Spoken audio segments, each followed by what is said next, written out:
오늘 다니엘 4장 첫 번째 말씀입니다. 두 번째 꿈에 대해서 말씀 같이 나누고자 합니다. 여몽철 원로 장로님께서 아침 단상에서 새해 트렌드로 업글 인간이라는 글에 대해서 쓰셨습니다. 업글 인간, 업데이트는 한 단계 더 높인다는 뜻입니다. 김난도 교수가 매년 새해 그 트렌드 코리아를 발표하고 있는데 2020년 새해 트렌드의 여러 그 선정 중에 업글 인간이라는 글을 선정했다고 하셨습니다. 업글 인간은 업데이트 인간, 한 단계 더 높여지는 인간은 이 세상에 살면서 성공을 위해서 사는 사람이 아니라 성숙을 위해서 사는 사람이라고 했습니다. 가치관의 변화가 있다고 했습니다. 지금까지 사람들은 다른 사람과 비교해서 다른 사람보다 더 많은 것을 얻고 더 큰 성공을 바라보고 살았는데 이제는 성공이 아니라 자신만의 행복, 자신의 성숙을 위해서 산다고 했습니다.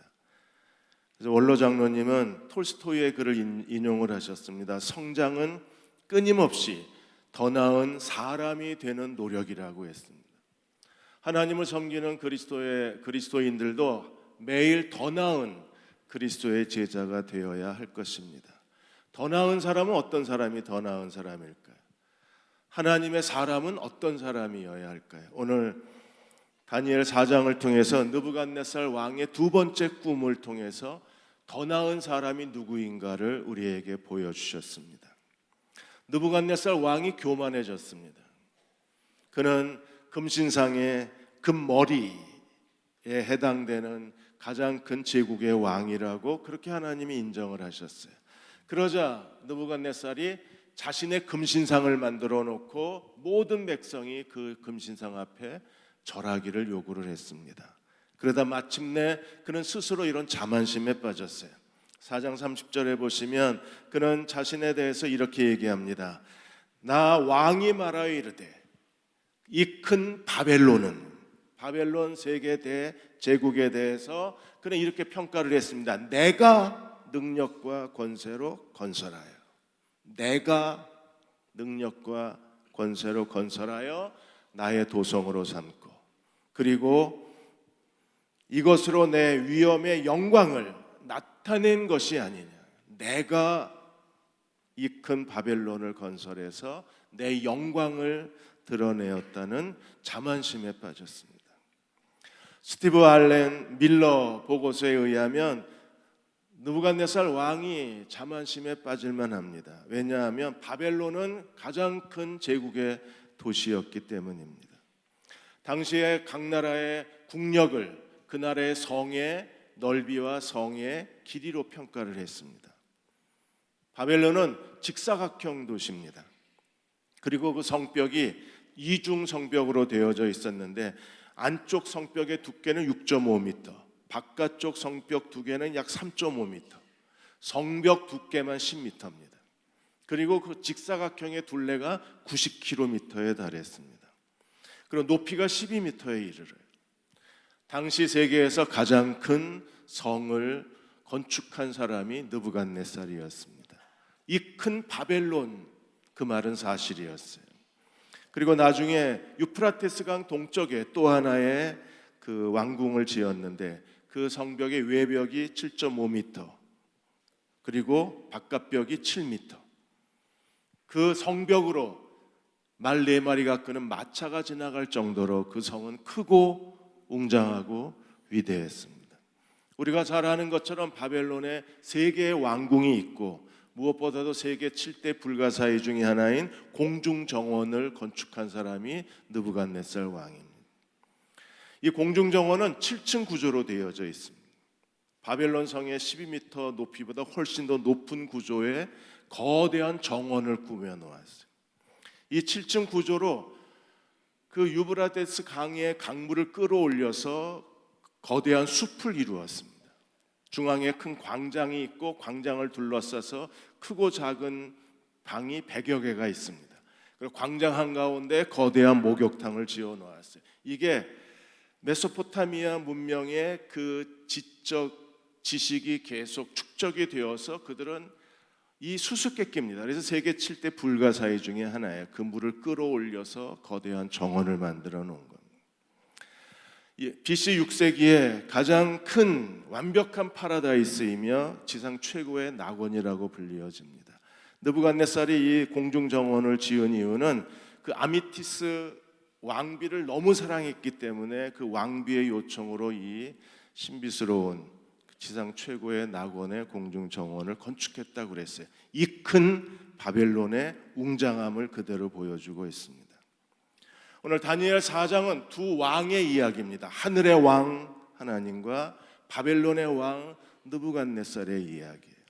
먼저 4장 1절에서 3절까지 느부갓네살 왕이 두 번째 조서를 썼습니다. 첫 번째 조서는 3장 29절 30절에서 그가 하나님이 이스라엘의 하나님이심을 인정하고 유대교를 바벨론의 공식적 종교로 선언을 했어요. 두 번째 조서에서 느부갓네살은 무엇을 선언했을까요? 그는 4장 3절에 이렇게 말합니다. 참으로 크도다 그의 이적이요 참으로 능하도다 그의 놀라우신 일이요 그의 나라는 하나님의 나라는 영원한 나라요 그의 통치는 대대에 이르리로다. 느부갓네살 왕이 하나님의 주권을 인정하고 주권을 선언하고 있어요. 그의 나라는 영원한 나라요 그의 통치는 대대에 이르리로다. 이 느부갓네살 왕의 하나님의 주권에 대한 고백이 오늘 4장에서 세 번이나 언급이 되고 있어요. 하나님의 절대 주권, 그리고 하나님의 통치의 지배적 신학 사상을 세 번 반복해서 언급하고 있습니다. 오늘 하나님을 섬기는 사람들은 느부갓네살 왕처럼 하나님의 주권을 인정하는 사람이어야 합니다. 그리고 그 주권에 굴복한 사람이어야 돼요. 4장 17절에 이렇게 말합니다. 지극히 높으신 이가 사람의 나라를 다스리시며 자기의 뜻대로 그것을 누구에게 주시며 그리고 지극히 천한 자를 그 위에 세우시는 줄을 사람들이 알게 하려 함이라. 지극히 높으신 이가 사람 나라를 다스립니다. 우리는 북한을 바라보면 북한도 하나님이 정말 다스리고 계신가 의문점을 가질 수밖에 없습니다. 그리고 대통령으로 인하여 국민들이 피폐해져가는 남미, 남아메리카의 여러 나라를 보면서 이게 정말 사실인가 의문점을 가질 수밖에 없습니다. 그럼에도 불구하고 지극히 높으신 이가 사람 나라를 다스리시고 자기의 뜻대로 하나님이 통치자를 세우시고 하나님은 지극히 천한 자를 그 위에 세우시는 하나님이심을 고백했습니다. 4장 25절에 다시 한번 이렇게 고백합니다. 그때 지극히 높으신 이가 사람 나라를 다스리시며 자기의 뜻대로 그것을 누구에게나 하나님이 원하시는 자에게 주시는 줄을 아시리이다. 그걸 깨달을 때에 느부갓네살은 비로소 하나님 앞에 굴복할 수 있는 거예요. 그리고 하나님의 주권을 인정할 수 있습니다. 4장 32절에 다시 한번 이렇게 고백합니다. 지극히 높으신 이가 사람의 나라를 다스리시며 자기의 뜻대로 그것을 누구에게든지 주시는 줄을 알기까지 이르리이다. 그걸 알아야 우리가 비로소 하나님을 믿는다고 말할 수 있습니다. 하나님은 통치자이십니다. 각 나라의 운명이 여호와의 손에 달려 있습니다. 하나님은 그 뜻대로 통치자를 세우시는 분이십니다. 그분의 뜻대로 통치자를 세우셔서 그 나라의 운명을 결정하시는 분이 하나님이십니다. 우리가 이 하나님이 누구인가를 깨달을 때 우리도 겸손함으로 하나님 앞에 나아가 하나님을 섬기는 종이 될 수 있습니다. 존경하는 하용조 목사님은 항상 부모님 신앙을 그리워하셨습니다. 하용조 목사님은 시골에 살으셨는데 아버님이 서울에 일이 있어서 갈 때마다 특이한 행동을 하셨어요. 교회 가서 기도하시고 그리고 서울에 갔다가 다시 돌아오시면 교회 가서 기도하고 집으로 오셨습니다. 어렸을 때는 아버지의 이 행동을 하용조 목사님이 이해를 못했습니다. 서울을 가는데 왜 교회에 가서 기도하고 가서 일을 보시고 왜 다시 기도하고 돌아오셨을까? 나중에서야 아버님이 철저하게 하나님의 주권을 인정하신 분이라는 걸 아는 거예요. 하루에 2번씩 가정 예배를 드렸습니다. 구약의 아침 저녁으로 번제를 드린 것을 보시고 하루에 2번씩 가정 예배를 드리셨어요. 그게 너무 싫으셨답니다. 그리고 하루에 5시간씩 기도를 하신 분이 아버님이셨어요. 심지어 식사 기도가 얼마나 길게 하시는지 국이 다 식어서, 그래서 어머니가 계속 투덜거리셨어요. 왜? 국을 다시 데워와야 하기 때문에. 기도 좀 짧게 하라고 계속 다투는 모습을 보면서 하영조 목사님이 잘하셨습니다. 지금은 그 아버지의 기도가 그리운 거예요. 아버님이 돌아가신 이후에 자녀들은 다 도시로 떠나고 어머니 혼자 남으셨는데, 어머님 혼자서 찬송하시고 기도하시고 말씀을 읽으시고 혼자 하나님을 예배하는 그 부모님의 믿음, 부모님의 겸손, 하나님의 주권 앞에 엎드린 그 모습을 본 겁니다. 오늘 우리도 느부갓네살처럼 하나님이 인간 나라를 다스리시고 그분의 뜻대로 누구에게 주시는지를 아는 그리스도의 종들이 되어야만 합니다. 느부갓네살은 어떻게 이걸 알았을까요? 4장 4절에 18절까지 그가 2번째 꿈을 꾸고 그 사실을 알게 되었어요. 4장 4절에 그가 평안할 때에 제국이 평안했습니다. 바벨론 제국의 영토가 계속 확장되어졌습니다. 느부갓네살 왕도 왕궁에서 평안히 지냈습니다. 그가 평안할 때에 꿈을 꿨어요. 그 꿈을 꾸고 두려워했습니다. 그 꿈을 꾸고 그는 마음에 큰 번민이 일어났어요. 그리고 그 꿈을 꾸고 그는 마음에 큰 고통을 느껴야 했습니다.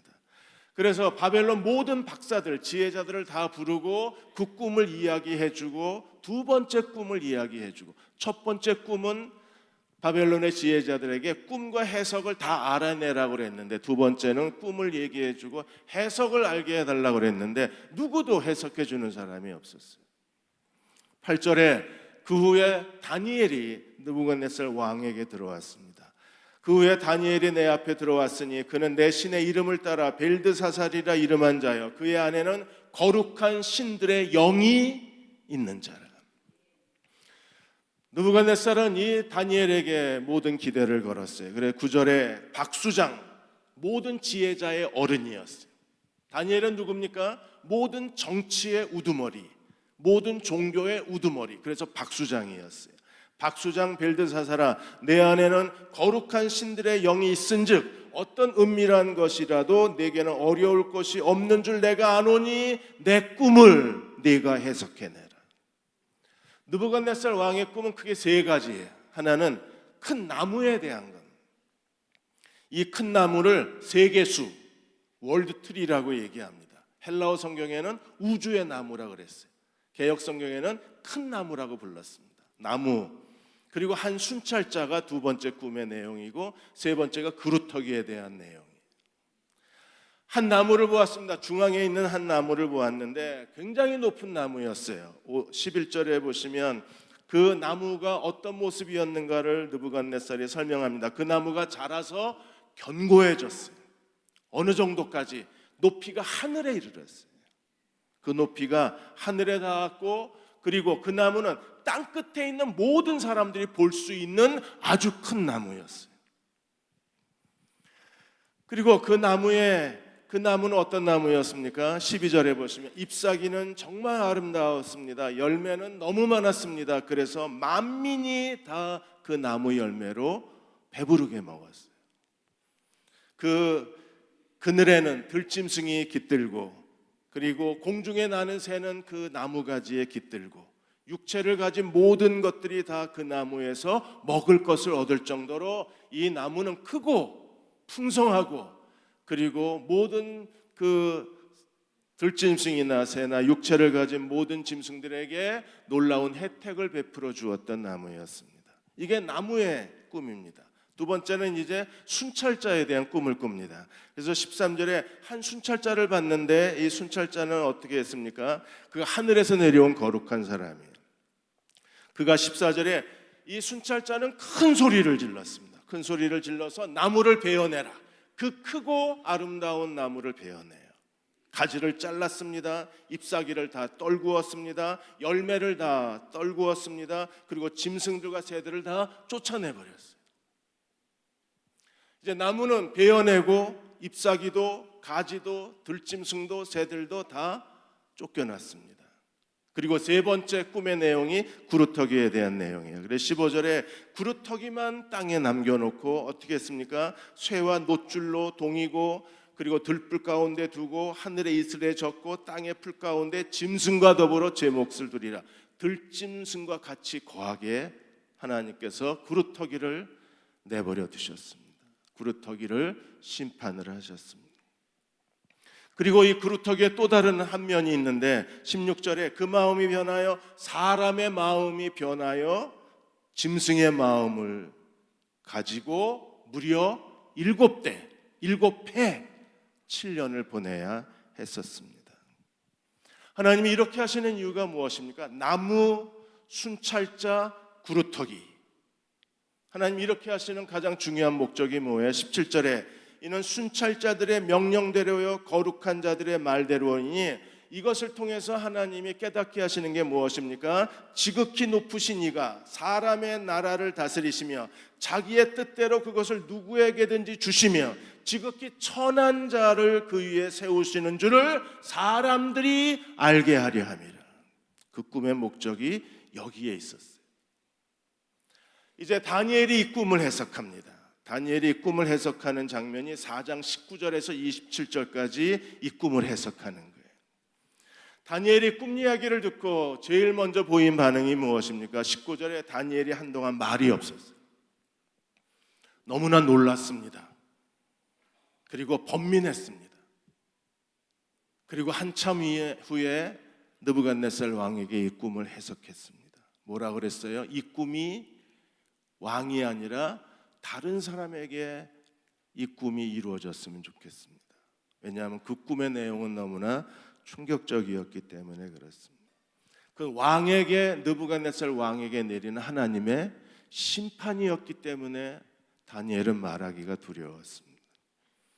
다니엘이 제일 먼저 나무부터 해석을 했어요. 그 나무는 무엇입니까? 20절에 나무에 대해서 얘기하고 22절에 이 나무는 누구예요? 중앙에 하늘 끝까지 견고하게 자라난 나무는 누굽니까? 왕이여 이 나무는 곧 왕이십니다.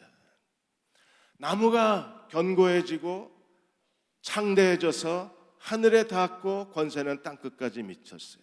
왕은 바벨론은 강대한 나라입니다. 그 강대함이 하늘 끝까지 닿았고 그 강대함이 왕의 통치가 땅 끝까지 이르렀다고 했어요. 중앙에 서 있던 큰 나무는 왕이었어요. 두 번째, 순찰자는 누구였을까요?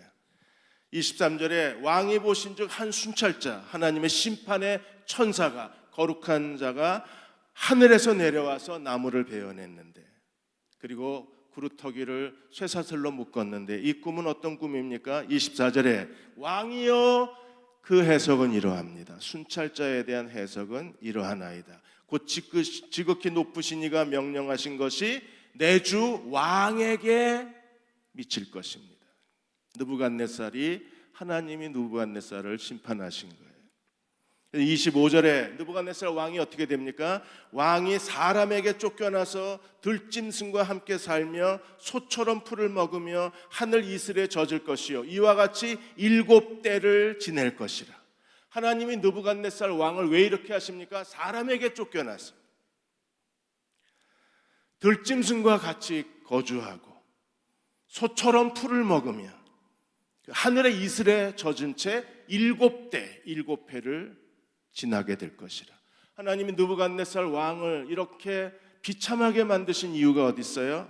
무엇 때문에 하나님이 이렇게 하셨습니까? 그때에 7회가 지나면 그때에 지극히 높으신 이가 사람의 나라를 다스리시며 자기의 뜻대로 그것을 누구에게든지 주시는 줄을 왕이 알게 되리이다. 오늘 유정준 장로님께서 지난주에 안 목사님이 오셔서 설교하신 기도를 해주셨습니다. 느부갓네살 왕의 꿈하고 일치되는 건 아닙니다. 7대라는 말이 제 마음에 남았습니다. 7대. 설교하시는 모습을 보면서 이력을 보니까 2012년에 저희 교회를 사임을 하셨어요. 그리고 다시 와서 설교하신 게 2019년 7대가 지나서 다시 강단에 서셨습니다. 교인들도 많이 힘들고 교회도 많이 힘든 시간을 보냈을 겁니다. 근데 목사님도 정말 많이 어려운 시간을 보냈을 거라고는 생각이 들었습니다. 어쩌면 소처럼 풀을 먹고 들짐승과 함께 거하며 하늘 이슬에 젖으며 7대를 지나셨는지도 모르겠습니다. 제가 대흥 침례교회 온 지 이제 6년이 됐습니다. 1986년에 수원의 형제 침례교회를 개척하고 20년 목회를 했습니다. 20년이 되면 원로 목사가 되기 때문에, 그래서 원로 목사 되기 전에, 왜냐하면 다시 돌아올 수도 있기 때문에, 그래서 19년 6개월을 하고 교회를 사임하고 이제 순회 선교 목사가 되었습니다. 미국의 산호세, 캘리포니아에 있는 산호세하고 캐나다 토론토에 있는 교회를 처음 3년 동안은 두 교회를 섬겼습니다. 산호세 교회가 정말 잘해 주셨어요. 그래서 그 3년 동안의 모든 그 비용을 산호세 교회에서 후원을 해 주셔서, 그래서 한 달에 20일은 산호세에 목회하고 10일은 토론토에서 목회하도록 배려를 해 주셨습니다. 그동안에 목회하면서 별 어려움이 없었습니다. 그렇게 큰 힘든 일도 없었습니다. 그냥 하나님이 평탄하게 목회의 길을 걷게 해주셨습니다. 그리고 3년 토론토와 산호세 동역을 마치고 이제 4년 동안 산호세에서 더 목회하고 이제 한국에 돌아와서 개척을 준비하다가 이제 대흥 침례 교회에 하나님의 저희를 이곳에 보내주셨습니다. 그동안에 교우 여러분들에게 저 때문에 많이 힘든 시간 보내게 해드려서 정말 죄송했습니다. 그리고 교회가 저로 인해서 아픔을 겪게 된 것도 정말 제 마음이 아팠습니다. 그리고 저도 정말 힘든 시간을 보냈었습니다. 그동안에는 제 목회를 되돌아볼 때 그다지 어려움이 없는 목회를 해왔다가 여기에서 벽에 부딪히면서 비로소 제가 얼마나 나약하고 얼마나 쓸모없고 얼마나 형편없는 인간인가를 깨닫게 된 거예요. 말레이시아에 선교사로 있는 선교사님하고 30년 지기입니다. 몇 달 전에 한국에 왔길래 같이 대화를 나누면서 대전 대흥 침례교회가 내게 얼마나 고마운 교회인지 모른다고 고백을 했습니다. 그리고 그 선교사에게 내가 이제서야 내가 목사가 된 것 같다고 고백을 했습니다. 낮아지고 깨지고 완전히 하나님 앞에 엎드려졌습니다. 저도 7대입니다. 이제 7대가 지나면 이제 하나님께서 저를 통해서 새로운 일을 하시리라고 기대를 합니다.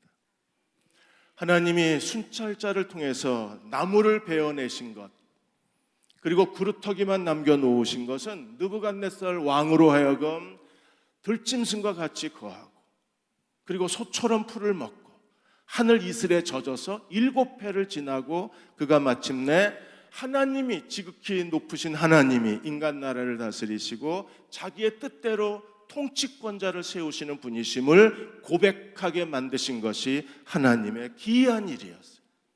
4장 3절에 그가 하시는 일이 놀랍다고 고백하고 그가 하시는 일이 능하다고 고백한 이유는 그 교만했던 느부갓네살을 완전히 꺾으셔서 하나님 앞에 겸손한 자로 만드셨기 때문입니다. 4장 26절에 그루터기에 대해서 한 번 더 이렇게 설명합니다. 그 나무 뿌리와 그루터기를 남겨두신 이유가 어디 있어요? 느부갓네살이 깨닫고 돌아오기만 하면 하나님이 과거의 느부갓네살의 바벨론의 영광, 바벨론의 위엄, 바벨론의 권세 하나님이 다 회복시켜 주시겠다는 약속이 그루터기였어요.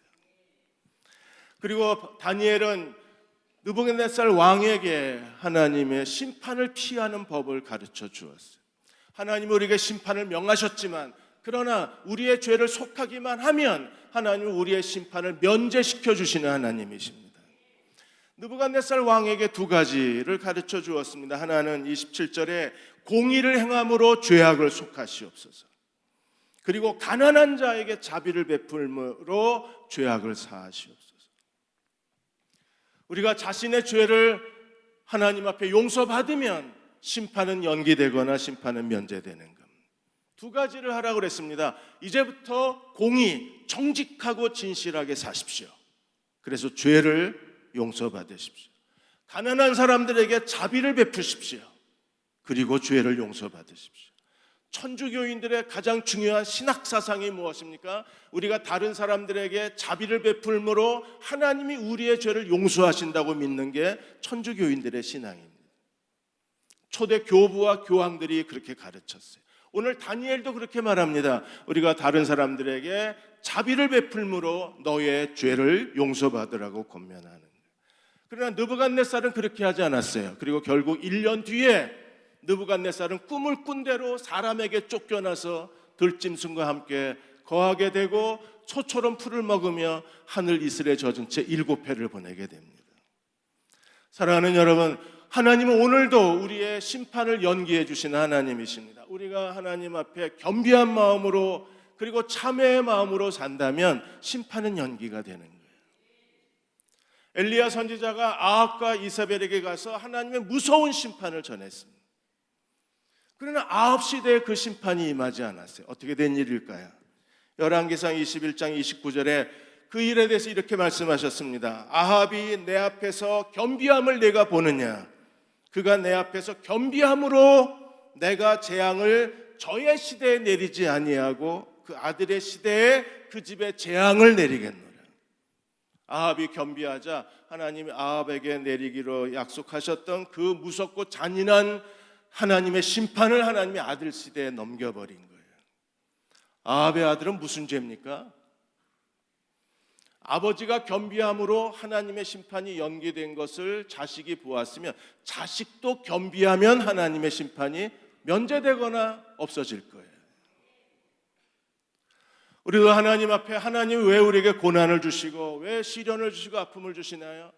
저도 그렇습니다.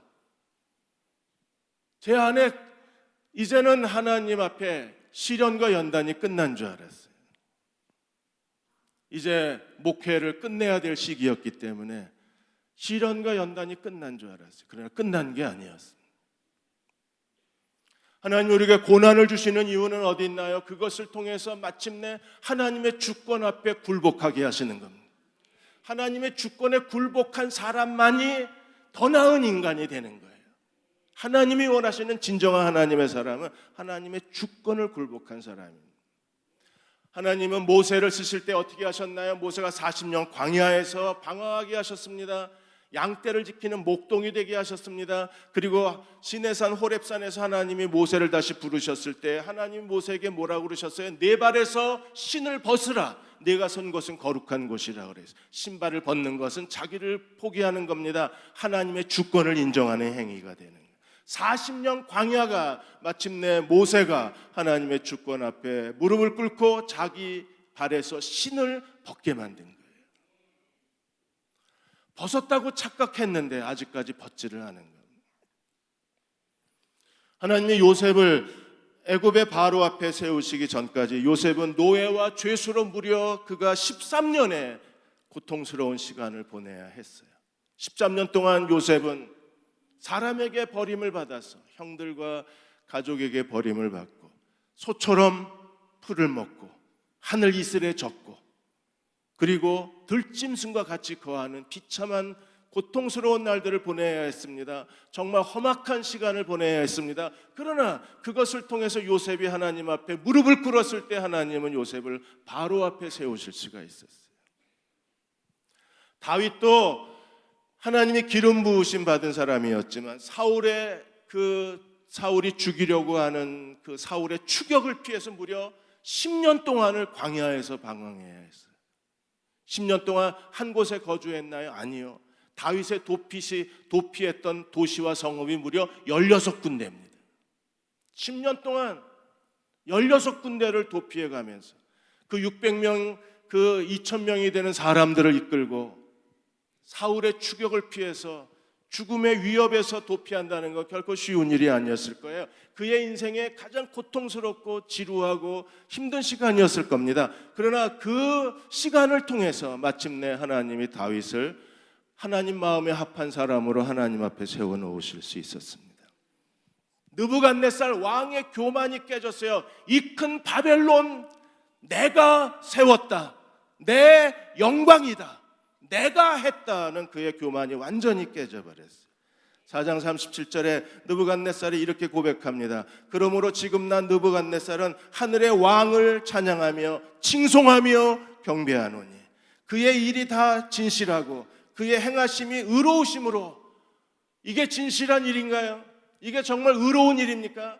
느부갓네살이 사람에게 쫓겨나서 들짐승과 같이 거하고 소처럼 풀을 먹고 하늘의 이슬에 젖기를 7대를 했는데 이게 정말 진실한 일인가요? 하나님이 하신 의로운 일입니까? 느부갓네살은 그 일이 얼마나 진실하고 의로운가를 알았어요. 왜요? 그것을 통해서 마침내 자신의 교만이 깨지고 하나님 앞에 자신이 무릎 꿇을 수 있었기 때문입니다. 그래서 그는 이렇게 말합니다. 교만하게 행하는 자를 그가 능히 낮추심이라. 아직도 우리 안에 나도 모르는 교만이 남아있기 때문에 어쩌면 하나님이 우리에게 어려움을 주시는지도 몰라요. 하나님은 교만한 사람을 능히 낮추실 수 있는 하나님이시기 때문입니다. 우리가 하나님 앞에 겸손해지면 그 다음엔 하나님이 우리에게 더 큰 그루터기를 남겨놓고 그 그루터기를 통해서 하나님이 우리에게 더 견고하고 더 강한 나라를 만들어주십니다. 왕이 된 양측이라는 책이 있습니다. 예술선교사 석용욱 작가가 쓴 책입니다. 이 책에서 그는 뉴질랜드에 있는 한 사업가 이야기를 합니다. 사무엘상 18장 28절에 여호와께서 다윗과 함께 계심을 사울이 보고 알았다 그랬어요. 이 석용욱 작가가 뉴질랜드 사업가를 통해서 하나님이 그와 함께 계심을 내가 보고 알았다고 그 책에 쓰고 있습니다. 이 교민 사업가는 뉴질랜드 백종원이라는 별명을 갖고 계신 분이십니다. 여러 개 식당을 경영하고 그가 하는 식당 모든 요식업마다 큰 성공을 이루신 분이십니다. 그래서 그 집에 초대를 받아서 가서 식사를 했는데 음식도 맛있고 인테리어도 너무나 깔끔하게 잘 돼 있고 직원들도 참 친절했어요. 무엇보다도 음식 맛이 너무 좋았습니다. 식사 후에 그 사업가하고 같이 대화를 나누고 그 사람이 자기 인생 스토리를 얘기하는데 그 중에 마지막에 이 석용욱 작가의 마음에 남은 단어 하나가 있었습니다. 그 말은 하나님이 손님들을 보내주셨다는 말이었어요. 내가 한 것이 아니라 다 제가 잘난 것이 아닙니다. 저는 잘난 게 하나도 없는 사람이에요. 그 잘난 게 없다는 걸 깨닫기까지 이 사업가도 아마 많은 시간 고난과 시련의 시간이 있었을 거예요. 그리고 마침내 깨달았습니다. 자기는 잘난 게 하나도 없다고. 잘난 게 하나도 없다는 걸 깨닫기까지 그렇게 7대를 느부갓네살도 지나야 됐던 거예요. 우리가 시련의 기간을 보내는 이유도 내가 잘난 게 하나도 없다는 걸 깨닫는 시간이에요. 나는 잘난 게 하나도 없습니다. 다 하나님의 은혜입니다. 내가 식당 문을 열기만 하면 그 열 때까지는 이 사람은 최선을 다한 거예요. 자기가 할 수 있는 최선을 다했어요. 음식을 연구하고 사업에 대해서 계속 공부하고 무릎을 꿇고 기도하고 하나님을 의지하고 최선을 다했습니다. 그리고 식당 문을 열면 사람을 보내주시는 분은 하나님이셨다. 자영업 하시는 분들이 사람을 끌어모으기 위해서 광고하고 여러 가지 일들을 이벤트를 벌입니다. 목사가 교회를 개척하면 한 사람이라도 더 교인을 만들려고 온 힘을 다 기울입니다. 근데 이 사업가는 말하기를 손님을 보내주신 분은 하나님이시다. 내가 손님을 끌어들인 게 아니라 하나님이 보내주신 분이 하나님. 어떻게 이런 일이 가능하나요? 우리도 느부갓네살처럼 하나님이 인간 나라를 다스리시고 그분의 뜻대로 원하시는 사람을 하나님 뜻대로 세우신다는 그분의 절대 주권을 인정하고 그 앞에 겸비함으로 겸손함으로 엎드릴 수만 있다면 우리도 하나님이 함께하는 사람이 될 수 있을 것입니다. 사람을 보내주시는 하나님의 영광을 우리에게 보여주실 것입니다. 7대가 지나가야 돼요. 그때가 지나가야 우리는 비로소 하나님의 주권을 알게 되고 하나님의 주권을 인정하면 하나님이 모든 걸 다 회복시켜 주실 거예요. 다시 견고해지고 다시 강해지고 다시 영광스러워질 것입니다. 그러한 저와 여러분이 되시기를 주의 이름으로 축원합니다. 아버지 하나님, 대형 침례교회, 내가 사랑하는 교회, 나의 교회, 내가 젊음을 바친 교회, 이제 하나님이 다스리는 줄을 저희가 깨닫고 무릎을 꿇었습니다. 엎드렸습니다.